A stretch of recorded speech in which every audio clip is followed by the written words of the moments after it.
Dalam Islam misalnya, kisah Yesus bicara waktu bayi itu berasal dari buku apokrif. Buku apokrif itu kumpulan legenda-legenda rakyat yang kemudian ditulis pada kira-kira ratusan tahun setelah zaman Yesus. Bisa bicara waktu bayi, membuat mujizat tanah jadi burung dari Injil Thomas. Itu semua orang mendengarkan tuh sampai melongo begini. Nah, lalu pikiran dia, lalu kalau firman itu diartikan out of history, bahkan over history, turun dari langit. Lah bagaimana? Itu kutipan dari dongeng-dongeng rakyat turun dari langit. Tapi kalau bagi orang Kristen dan orang Yahudi, wahyu itu kan bukan didikte malaikat. Jadi kalau kata sabat itu paralel dengan kata sabat itu wajar saja. Tidak ada masalah bagi kita. Misalnya Leviathan. Leviathan dalam kitab Ayub. Itu kan naga laut artinya.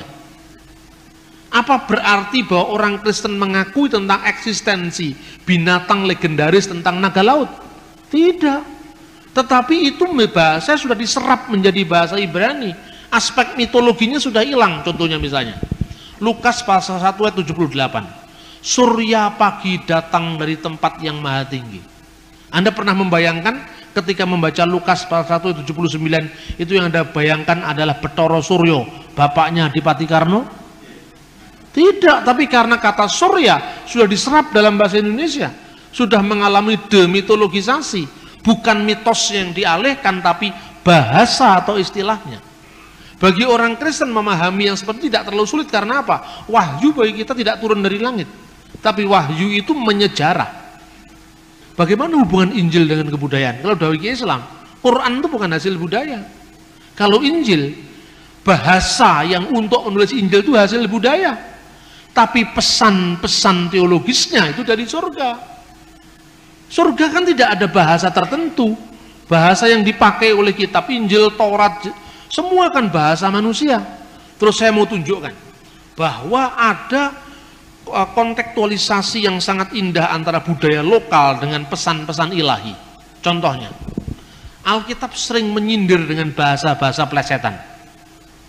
Mungkin tidak pernah ada yang neliti fungsi bahasa plesetan dalam Alkitab. Pernah? Ada di Alkitab. Saya bisa mau tunjukkan kepada Anda. Contohnya, ketika Alkitab mengekspos menara Babel. Waktu itu bahasa seluruh muka bumi ini satu adanya. Nah, lalu mereka mau ingin mencapai Tuhan dengan mendirikan menara. Gitu? Untuk apa? Karena dengan menara itu dia akan lewat Babel. Itu kan sindiran terhadap agama pagan Babel. Dengan kekuatan sendiri mau mencapai yang namanya pintu ilahi. Bab itu pintu, L itu ilah, pintu dewa.